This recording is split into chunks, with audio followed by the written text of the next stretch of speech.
Je donne maintenant la parole à son Excellence, Karamoko Jean-Marie Traoré, ministre des Affaires étrangères, de la coopération régionale et des Burkinabés à l'étranger du Burkina Faso.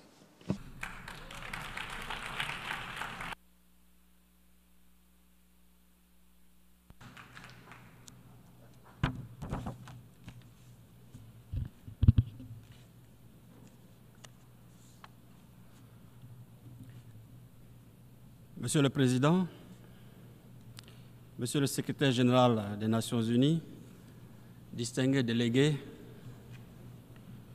j'ai le grand privilège et l'immense honneur de vous transmettre, au nom de son Excellence le capitaine Ibrahim Traoré, président du Faso, chef de l'État, le salut fraternel et amical du vaillant peuple du Burkina Faso, qui, malgré toutes les adversités, notamment l'ignominie des agresseurs et ennemis de la paix, les manipulations et les ingérences de toute nature, a su développer une résilience pour poursuivre sa marche radieuse vers un développement économique, social, inclusif. Il me plaît également de vous traduire au nom du gouvernement et du peuple burkinabé mes chaleureuses félicitations pour votre brillante élection à la présidence de cette 79e session ordinaire. À votre prédécesseur, M. Denis Francis, j'adresse les félicitations de ma délégation pour les acquis engrangés au cours de son mandat dans un contexte international particulièrement marqué par des divergences profondes. Monsieur le Secrétaire général, le Burkina Faso apprécie à leur juste valeur les actions que le système des Nations Unies et ses partenaires, sous votre coordination, continuent de mener sur le terrain en soutien aux efforts du gouvernement. C'est d'ailleurs à ce titre que mon pays se réjouit du choix du thème combien évocateur et interpellateur de cette 79e Assemblée générale. Ne laissez personne de côté. Agir ensemble pour faire progresser la paix, le développement durable et la dignité humaine pour les générations présentes et futures. En évoquant ce thème, permettez-moi de vous traduire d'emblée les aspirations des couches sociales sahéliennes en général et du Burkina Faso en particulier. Je suis un paysan qui veille et perpétue les traditions et coutumes. Je cultive avec ardeur ma terre qui m'a été léguée par mes ancêtres pour nourrir ma famille et assurer mon bien-être. Je veux pouvoir vivre libre, digne et fier. Je suis une femme, une mère, une digne descendante des princesses Nyenega, Gimbi Ouattara, à l'image d'autres braves femmes sahéliennes dotées d'une force de caractère à nul autre pareil. Je donnerai ma vie pour assurer la survie et l'épanouissement de mes enfants, mes frères et sœurs, mes compatriotes, dans une société de paix et d'amour. Je veux pouvoir vivre libre, digne et fier. Je suis un jeune Burkinabé, cultivateur, éleveur, commerçant, fonctionnaire, artiste, artisan et étudiant. Jeune de toute région et de tous horizons, issu d'une jeunesse brave et combattante, engagé à apporter ma pierre au développement du Burkina Faso, je veux pouvoir vivre libre, digne et fier. Je suis un enfant, fille ou garçon, des villes et villages, des sites déplacés internes. Je veux pouvoir vivre libre, digne et fier. Je suis un soldat, burkinabé, nigérien, malien, un volontaire pour la défense de la patrie, époux, épouse, père, mère, fils, fille, frères et sœurs. J'ai fait le serment de défendre ma patrie au prix de ma vie, de combattre avec abnégation l'ennemi sur le champ de bataille et de protéger mes concitoyens contre tout danger. Je veux pouvoir vivre libre, digne et fier.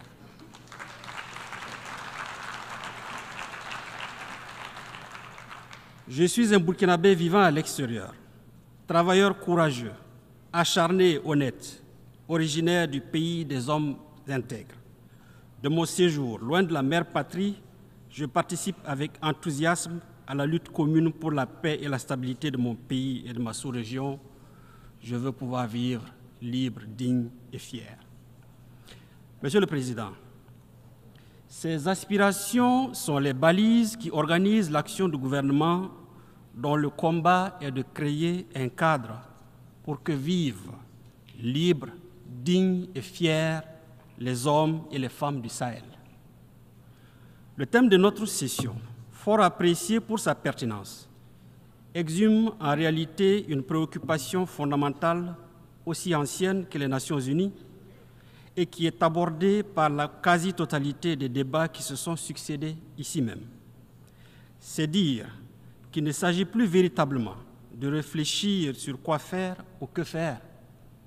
Il s'agit de donner corps et vie à nos discours à travers des actes concrets.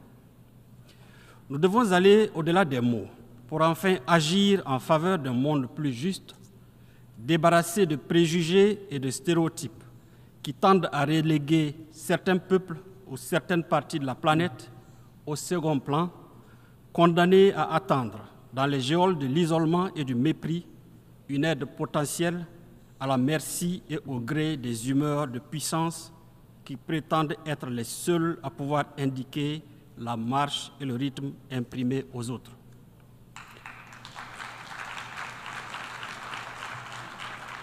Nous devons recentrer davantage nos efforts sur les objectifs fondamentaux de notre organisation, destinés prioritairement à la promotion du bien-être des populations et des peuples en leur assurant la paix et la sécurité.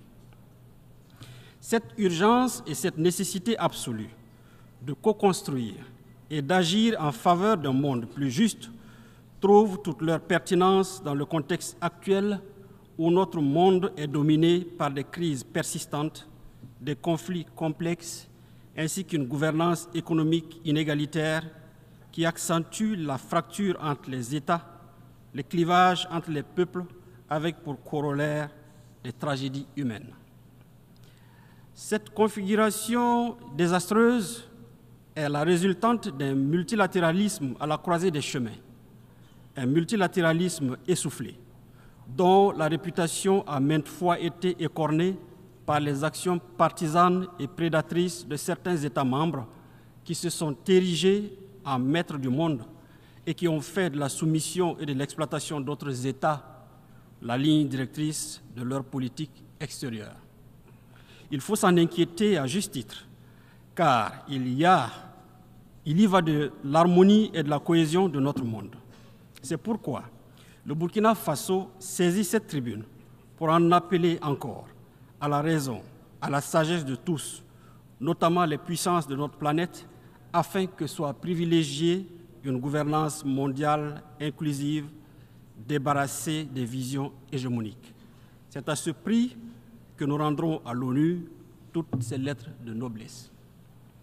Monsieur le Président, restaurer l'intégrité du territoire en veillant à la sécurité des populations et de leurs biens, refonder la gouvernance politique, administrative, économique et financière afin qu'elle porte et incarne les aspirations à un mieux-être des Burkinabés, conduire des réformes et des actions de développement qui induiront une prospérité partagée et un progrès économique et social durable sont autant de chantiers entamés sous le leadership et la clairvoyance de son Excellence le capitaine Ibrahim Traoré, président du Faso, chef de l'État.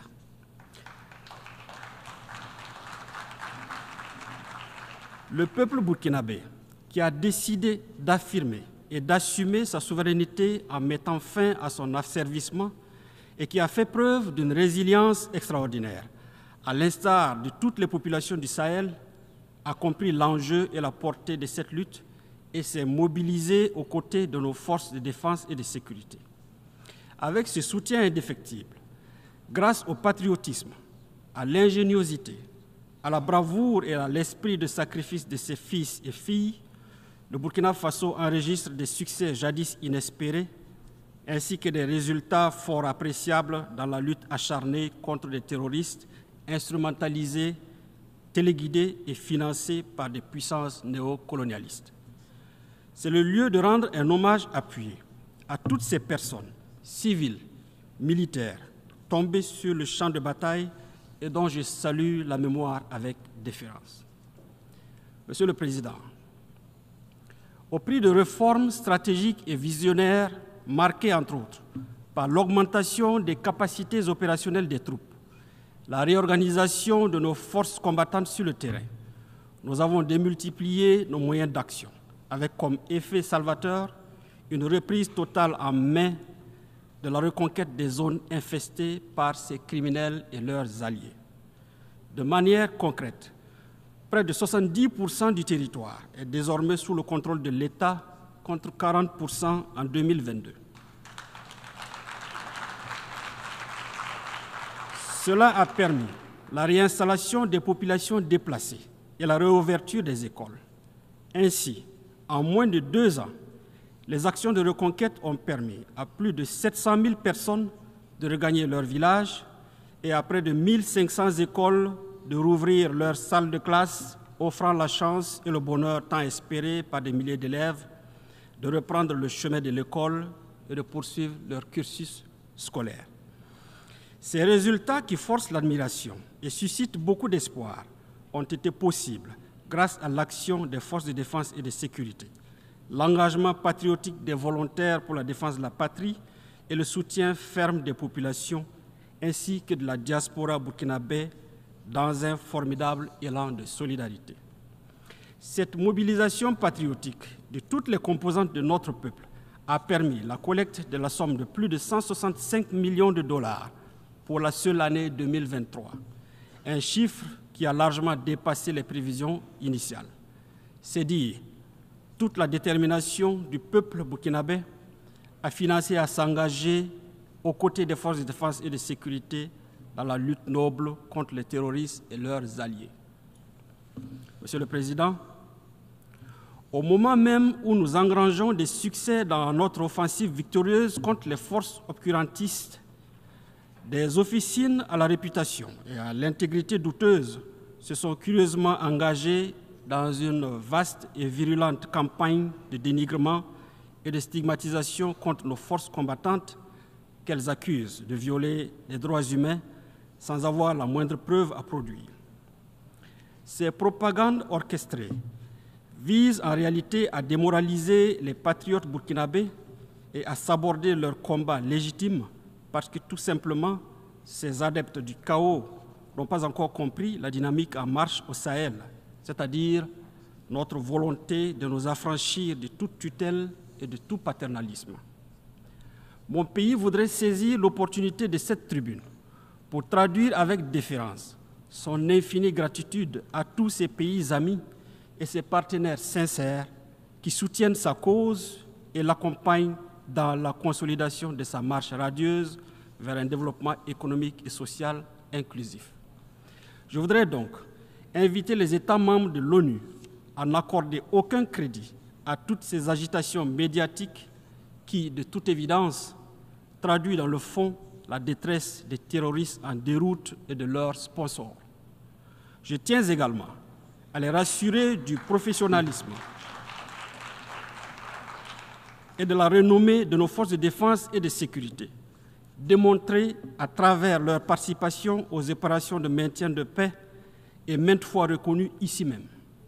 La formation systématique et les évaluations permanentes des forces de défense et de sécurité et des VDP en droit international humanitaire garantissent au quotidien cette rigueur professionnelle en matière de respect des droits humains. Monsieur le Président, dans la mesure où l'unanimité est faite sur la nécessité de combattre le terrorisme international, mon pays s'inquiète du soutien accordé par des entités étatiques au terrorisme. Ces parrainages que nous n'avons eu de cesse de dénoncer et que d'autres considéraient comme une simple vue de l'esprit ont été récemment portés à la face du monde par une attitude paradoxale de l'Ukraine, un État membre de notre organisation. En effet, en affirmant sans équivoque son implication dans les attaques terroristes qui ont causé la mort d'éléments de forces de défense et de sécurité maliennes à Tinzaouaten, au Mali en juillet dernier, et en avouant son soutien au terrorisme international, particulièrement au Sahel, ce pays a donné un aperçu des activités subversives qu'il mène au Sahel, à l'instar d'autres États actifs dans les coulisses de la trahison.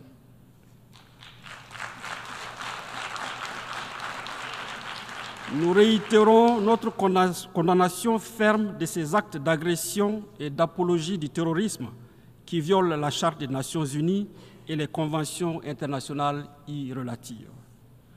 Ces faits particulièrement graves sont révélateurs des velléités qui ont constamment jalonné l'histoire de notre continent, à savoir la balkanisation, les assassinats de leaders, l'ingérence dans la politique intérieure des États et la prédation comme but final.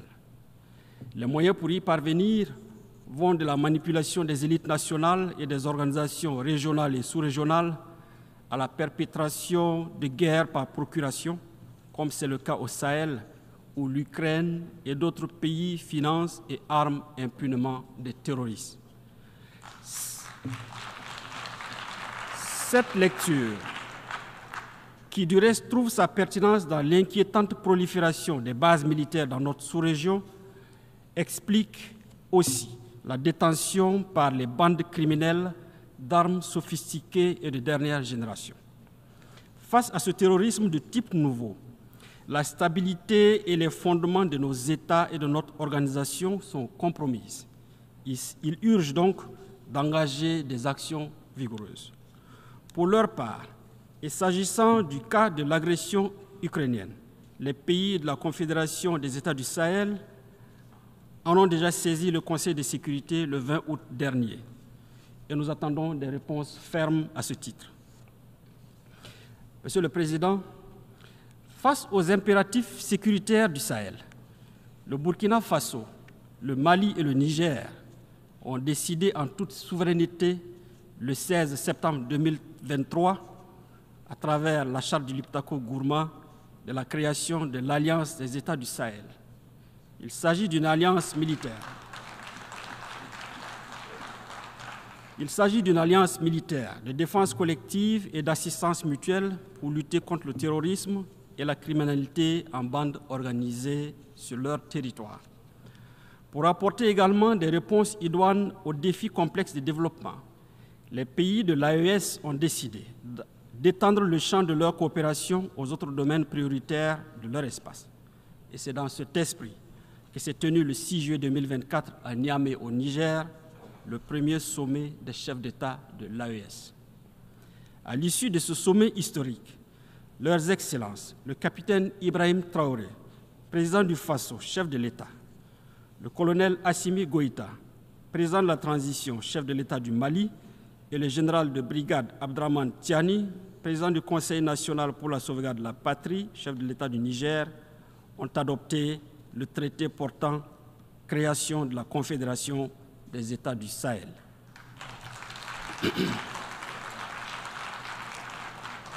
L'adhésion populaire et l'enthousiasme suscités par l'avènement de la Confédération AES trouvent en partie leur explication dans la défaillance et l'incapacité d'institutions et de mécanismes sous-régionaux à répondre aux préoccupations sécuritaires et légitimes de nos populations. Cette action salvatrice et salutaire vise prioritairement à protéger les populations du Sahel déjà éprouvées par la crise sécuritaire et humanitaire et contre lesquelles des mesures assassines délibérées ont été prises pour exacerber davantage leurs souffrances. Monsieur le Président, alors que cette présente session nous appelle à ne laisser personne de côté, l'actualité internationale reste encore, hélas, marquée par des tensions de plus en plus vives qui menacent sérieusement la paix et la sécurité sous le regard impuissant de l'ONU. Le Burkina Faso appelle à toujours privilégier la voie de la diplomatie pour résoudre pacifiquement ces différends. Nous demeurons convaincus qu'en faisant prévaloir l'esprit de la Charte des Nations Unies, nous parviendrons à éteindre les foyers de tension, quelle que soit leur ampleur et où qu'ils se produisent, en Afrique, en Europe au Moyen-Orient, en Asie ou en Amérique. Dans cet esprit, dans l'esprit de la Charte des Nations Unies, le Burkina Faso réitère son soutien au processus politique en cours au Sahara occidental, mené sous les auspices du secrétaire général des Nations Unies en vue de parvenir à une solution politique mutuellement acceptable et négociée telle que recommandée par les résolutions pertinentes du Conseil des Nations Unies. Au Moyen-Orient, le Burkina Faso réaffirme sa solidarité aux populations palestiniennes qui vivent un drame sans précédent. La solution à deux États, Israël et Palestine, vivant en paix et en bon voisinage, demeure l'alternative objective que le Burkina Faso continue de soutenir. Notre acceptation de la Palestine comme État membre de l'Organisation des Nations Unies s'inscrit dans cette logique. Monsieur le Président, source de souffrance indicible pour les populations les plus vulnérables, les mesures coercitives unilatérales imposées aux États sont à proscrire si nous voulons donner un contenu réel et objectif à l'objet de la présente session. C'est pourquoi nous appelons à la levée immédiate des sanctions économiques, commerciales et financières imposées à certains États qui n'ont pour seul tort que la recherche de la liberté pour leur peuple. C'est le cas de Cuba. C'est aussi le cas de la République bolivarienne du Venezuela, du Nicaragua, de l'Iran et bien d'autres pays. Sur le chapitre des questions de développement, le Burkina tient à rappeler que, quelle que soit leur pertinence, les engagements en faveur du développement pris ici aux Nations Unies n'auront aucune chance de succès sans la bonne foi et l'implication de tous. S'agissant de la réforme de notre organisation, il est temps que le continent africain puisse participer de plein droit au Conseil de sécurité de l'ONU, conformément à la position africaine reflétée dans les consensus qui l'ont porté. Cela permettra de consacrer le caractère universel de l'ONU et de réparer enfin l'injustice persistante contre l'Afrique. Monsieur le Président, pour conclure, je voudrais préciser que le Burkina Faso a foi en l'ONU. Il souhaite toutefois que les interventions de l'organisation se fassent dans le respect de la souveraineté des États membres, de leurs choix stratégiques et de leurs intérêts fondamentaux. Au Sahel souffle désormais un vent de renouveau et d'espoir suscité par l'avènement de la Confédération AES. Le Burkina Faso demeure convaincu que cette nouvelle communauté sous-régionale d'intégration, qui n'est dirigée contre aucun pays et aucun peuple, peut contribuer, en collaboration avec des partenaires sincères, dans une démarche dépouillée de toute hypocrisie, à la lutte contre le terrorisme et l'insécurité au Sahel.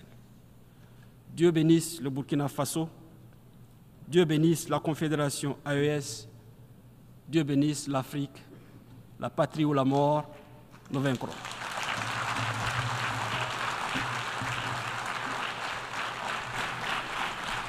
I thank the Minister of Foreign. Je remercie le ministre des Affaires étrangères, de la coopération régionale et des Burkinabés à l'étranger du Burkina Faso.